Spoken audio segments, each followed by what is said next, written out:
अस्सलाम वालेकुम दोस्तों। अक्सर गैर मुस्लिम भाई हमसे पूछते हैं कि इस्लाम में ये अलतकिया क्या चीज़ है।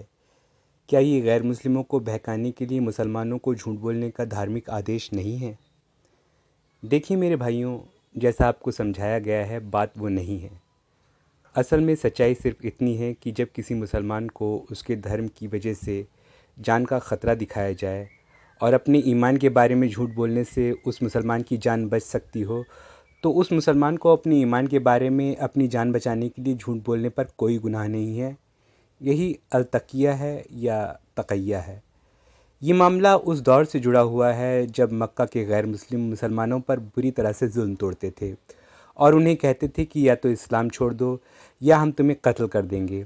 इस मुद्दे पर कुरान पाक में एक आयत नाज़िल हुई है और अलतकिया या तक़िया के नियम उसी आयत के आधार पर इस्लामी कानूनविदों ने तय किए हैं। वो आयत ये है: जिस किसी ने अपने ईमान के पश्चात अल्लाह के साथ कुफ्र किया सिवाय उसके जो इसके लिए विवश कर दिया गया हो और उसका दिल ईमान पर संतुष्ट हो, बल्कि वो जिसने सीना कुफ्र के लिए खोल दिया हो, तो ऐसे लोगों पर अल्लाह का प्रकोप है, उनके लिए बड़ी यातना है। सूरह नहल यानी सूरह 16 आयत 106। इस आयत में ये जिक्र है कि ईमान के विषय में वास्तविकता से विपरीत बात कहना सिर्फ तब के लिए है जब उस मुसलमान को ऐसा करने के लिए बुरी तरह विवश कर दिया गया हो। इस आयत पर कमेंट्री करने वाले तमाम इस्लामी दुनिया के विद्वान ये कहते हैं कि ये आयत केवल तब के लिए है जब गैर मुस्लिम मुसलमान को मुसलमान होने की वजह से कत्ल कर देने पर उतारू हूँ, इसके अलावा किसी सिचुएशन के लिए नहीं। सूरह नहल की इस आयत के विषय में शिया विद्वान और सुन्नी विद्वान दोनों ही मानते हैं कि ये आयत हज़रत अम्मार बिन यासिर रज़ी अल्लाह अन्हु के संबंध में नाजिल हुई थी। हज़रत अम्मार मक्का में रहने वाले एक गरीब व्यक्ति थे जो नबी सल्लल्लाहु अलैहि वसल्लम की शिक्षाओं से प्रभावित होकर उस दौर में अपने माता पिता समेत मुस्लिम बन गए थे जब मक्का के मूर्ति पूजक समुदाय के लोग मुस्लिमों को इस्लाम छुड़ा देने के उद्देश्य से भयंकर शारीरिक प्रताड़नाएं दिया करते थे। यही दुष्ट व्यवहार मक्का के मूर्ति पूजकों ने हज़रत अम्मार रज़ी अल्लाह अन्हु और उनके बूढ़े माता पिता हज़रत यासिर रज़ी अल्लाह अन्हु और बीवी सुमैया रज़ी अल्लाह अन्हा के साथ ने किया।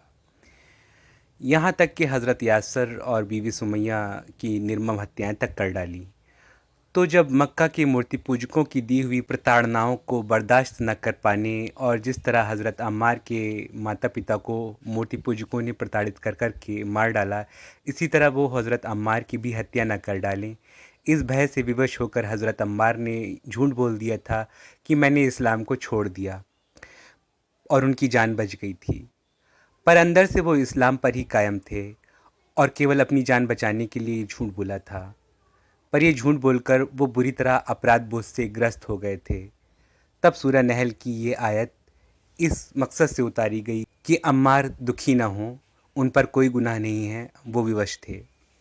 सुन्नी इस्लाम में केवल गैर मुस्लिमों से जान का भय होने की एकमात्र सिचुएशन पर अपने ईमान के विषय में झूठ बात बोलकर अपनी जान बचा लेने की अनुमति भर ही अलतकिया है, किसी गैर मुस्लिम को बहकाने के लिए लेश मात्र भी नहीं।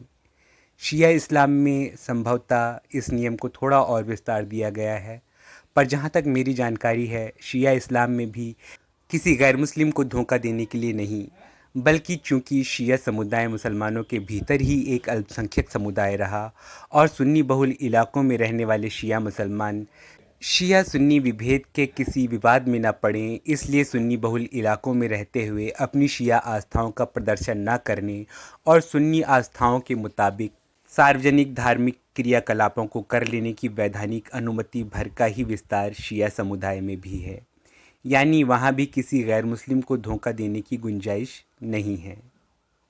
लेकिन हमारे देश के कुछ गैर मुस्लिम संगठन बेवजह ही ये साबित करना चाहते हैं कि मुसलमान को इस्लाम फैलाने के लिए या दुश्मनों को छलने के लिए किसी भी तरह का झूठ बोलने की शिक्षा दी गई है। ऐसे झूठे प्रचारों का कोई सबूत नहीं है।